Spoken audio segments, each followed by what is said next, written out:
राम राम साथियों, कैसे हैं आप। मेरा नाम वीना कपिल है। महाशिवरात्रि के पावन पर्व पर ज्योतिष क्योरी चैनल की तरफ से आप सबको हार्दिक शुभकामनाएं। आपका हर दिन मंगलमय हो। भक्तगणों, शिवरात्रि शिव और शक्ति के मिलन का, उनके विवाह की वर्षगांठ का एक महान पर्व है। हिंदू पंचांग के अनुसार फागुन माह की कृष्ण चतुर्दशी को महाशिवरात्रि का पर्व मनाया जाता है।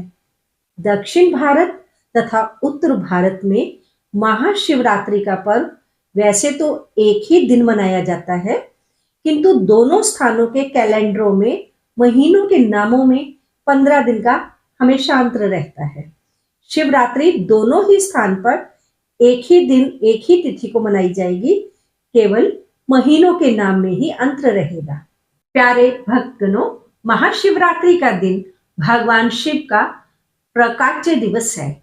इस दिन निशिथा समय के दौरान अर्थात आधी रात को भगवान शिव प्रकाश स्तंभ के रूप में धरती पर लिंग रूप में प्रकट हुए थे। इसी कारण निशिथा अवधि के दौरान भगवान शिव के लिए किया गया पूजा पाठ कई गुना अधिक फल देने वाला होता है, क्योंकि इस समय ब्रह्मांड की सभी शक्तियां धरती पर एकत्रित होती हैं। प्यारे भक्तगणों, महाशिवरात्रि का दिन भगवान शिव तथा मां पार्वती के विवाह की वर्षगांठ भी है। जिन लोगों के विवाहित जीवन में कष्ट है, जब विवाह होने में देरी हो रही है, उन्हें महाशिवरात्रि के पर्व के तीसरे पहर पर भगवान शिव तथा मां पार्वती की विशेष पूजा करनी चाहिए।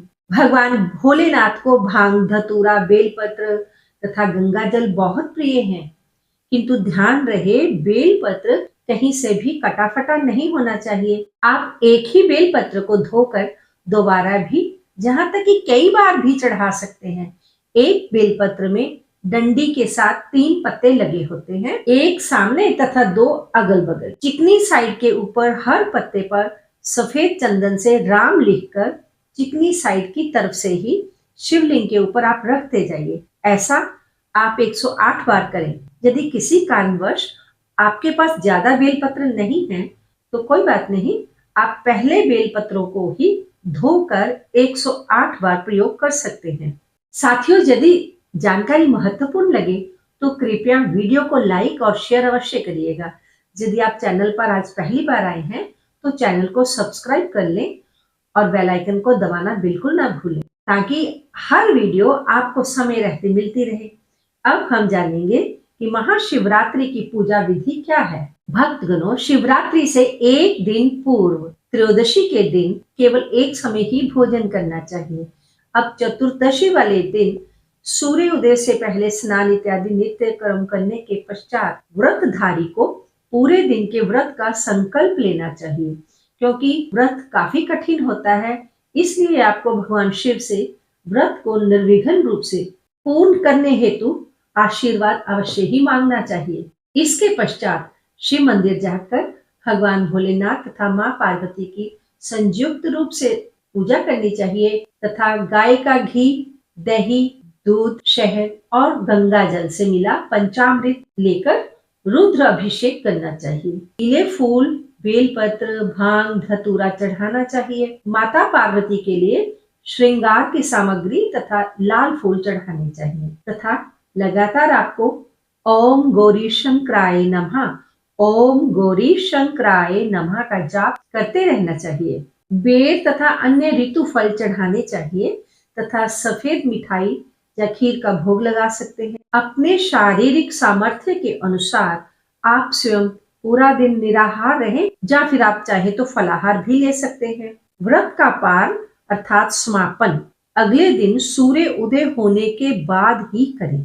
पान स्नान करने के बाद ही करना चाहिए। विशेष तौर पर यदि किसी को शनि जनित पीड़ा चल रही हो, शनि की 7.5 चल रही हो, शनि की ढैया चल रही हो या फिर शनि की महादशा चल रही हो, तो आपको शनि जनित पीड़ा दूर करने के लिए शमी पत्र, सरसों का तेल तथा काले तिल ये भी शिवलिंग पर चढ़ाने चाहिए। यदि आप व्रत धन समृद्धि की इच्छा से रख रहे हैं तो धन समृद्धि पाने के लिए दूसरे पहर की पूजा में 12 बेर अवश्य चढ़ाएं। यदि आप धर्म अर्थ काम मोक्ष के लिए पूजा करना चाहते हैं तो 4 पहर की पूजा करें। प्रथम पहर की पूजा में स्वास्थ्य में सुधार आता है। इस समय शुद्ध गाय के दूध के साथ आप शिव अभिषेक करें। उसके बाद दूध तथा जल मिश्रित कच्ची लस्सी की पतली धारा से लगातार ओम नमः शिवाय ओम नमः शिवाय बोलते हुए जल समर्पित करें। दूसरे पहर की पूजा से धन समृद्धि होती है, कर्ज से मुक्ति मिलती है, रोजगार की समस्याओं से भी मुक्ति मिलती है। इस समय दही से अभिषेक करना चाहिए। बाद में दूध तथा जल की पतली जलधारा से लगातार ओम नमः शिवाय बोलते हुए जल समर्पित करना चाहिए। तीसरे पहर की पूजा से सभी कामनाएं पूर्ण होती हैं। विशेष तौर पर विवाह सुख से संबंधित परेशानियां दूर होती हैं। तीसरे पहर की पूजा में आप घी से शिवलिंग का अभिषेक करें। उसके बाद दूध तथा जल से बनी कच्ची लस्सी से आपको उसकी पतली जलधारा बनाते हुए लगातार ओम नमः शिवाय बोलते हुए वो जल शिवलिंग पर समर्पित करना चाहिए। चौथे पहर की पूजा करने से भी सभी पाप नष्ट होते हैं, ग्रहों की बाधाएं दूर होती हैं और मोक्ष की प्राप्ति होती है। चौथे पहर शिव का शहद से अभिषेक करने का नियम है।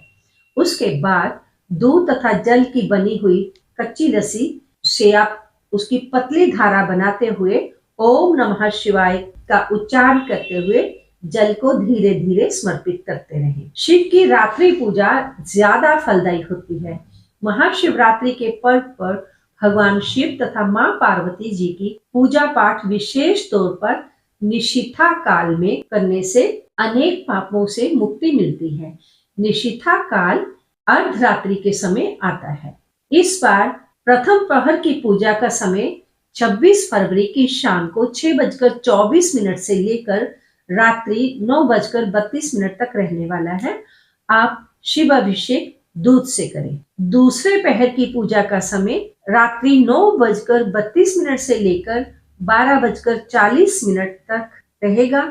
इस समय आप शिव अभिषेक दही से करें। तीसरे पहर की पूजा का समय 12:40 से लेकर 27 फरवरी सुबह 3:48 के बीच रहेगा। शिव अभिषेक आप घी से करें।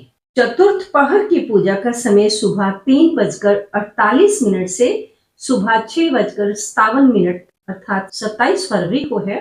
शिव अभिषेक आप इस समय शहद से करें। भक्तगणों, निशीथा काल की विशेष पूजा का समय रात्रि 12:15 से लेकर रात्रि 1:05 तक 27 फरवरी को है, जिसकी कुल समय अवधि 50 मिनट रहेगी। इस समय पंचामृत से आपने शिव अभिषेक करना है। व्रत पारण का समय 27 फरवरी की सुबह 6:57 से लेकर 8:54 के बीच में है। पूर्ण वीडियो देखने के लिए आपका बहुत बहुत धन्यवाद। शिव आप सबका कल्याण करें। हर हर महादेव। ओम नमः शिवाय।